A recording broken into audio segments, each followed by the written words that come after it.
Summer സീസണിൽ നമ്മുടെ ശരീരവും മനസ്സൊക്കെ നല്ലതുപോലെ ഒന്ന് കുളിർപ്പിക്കാൻ പറ്റുന്ന ഒരു ഡ്രിങ്കാണ് പൊട്ടുവെള്ളരി ജ്യൂസ്. പൊട്ടുവെള്ളരി എന്ന പേര് തന്നെ വരാൻ കാരണം അത് പഴുത്ത് നല്ല പാകമായാൽ തനിയെ അങ്ങ് പൊട്ടി പിളർന്നു കിട്ടും. ഇതിൽ നിന്ന് ആദ്യം തന്നെ നമുക്ക് അതിൻ്റെ സീഡ്സൊക്കെ ഒരു സ്പൂൺ ഉപയോഗിച്ച് സ്കൂപ്പ് ചെയ്തെടുക്കാം. അതിനുശേഷം ഇതിൻ്റെ സ്കിന്ന് പീൽ ചെയ്ത് കളഞ്ഞിട്ട് വേണം നമുക്ക് ജ്യൂസ് അടിക്കാനായിട്ട്. അങ്ങനെ സ്കിന്ന് പീൽ ചെയ്യാനായിട്ട് തനിയെ നമുക്ക് വേണമെങ്കിൽ കൈകൊണ്ട് പൊളിച്ചെടുക്കാം. ആ ഒരു പാകത്തിന് അതായി കിട്ടും കേട്ടോ. അതും അല്ലെങ്കിൽ നമുക്കൊരു സ്പൂൺ ഉപയോഗിച്ച് അതിനെങ്ങോട്ട് സ്കൂപ്പ് ചെയ്തെടുക്കാം. അതും അല്ലെങ്കിൽ നമുക്കൊരു പീലർ ഉപയോഗിച്ച് ഇതിൻ്റെ സ്കിൻ മുഴുവൻ നമുക്ക് അങ്ങ് പീൽ ചെയ്ത് കളയാം. എന്നിട്ട് നമുക്ക് ഈ ഭാഗം നല്ല സോഫ്റ്റ് ആയിട്ടുള്ള ആ ഭാഗം നമുക്കൊരു മിക്സിയുടെ ജാറിലേക്കിട്ട് നല്ലതുപോലെ ഒന്ന് ബ്ലെൻഡ് ചെയ്യാം. ഈ സമയത്ത് നമുക്കൊരു കപ്പ് നല്ല ചിൽഡ് ആയിട്ടുള്ള മിൽക്ക് ഒഴിച്ചു കൊടുക്കാം.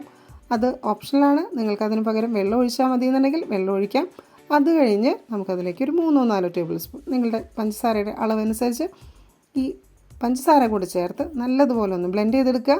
ഇനി അതിലേക്ക് നമ്മൾ നേരത്തെ മാറ്റി വെച്ചിരിക്കുന്ന സീഡ്സിൻ്റെ പൾപ്പ് അതൊരു സ്റ്റെയിനറിലിട്ട് നല്ലതുപോലെ ഒന്ന് അരിച്ചെടുത്തതിന് ശേഷം അതുകൂടെ ഈ ജ്യൂസിൻ്റെ പൾപ്പിലേക്ക് ഒഴിച്ചു കൊടുത്ത് നല്ലപോലെ മിക്സ് ചെയ്താൽ നമുക്കിനി ഇതിനെ ഒരു സെർവിങ് ഗ്ലാസ്സിലേക്ക് ഒഴിച്ചു കൊടുക്കാം.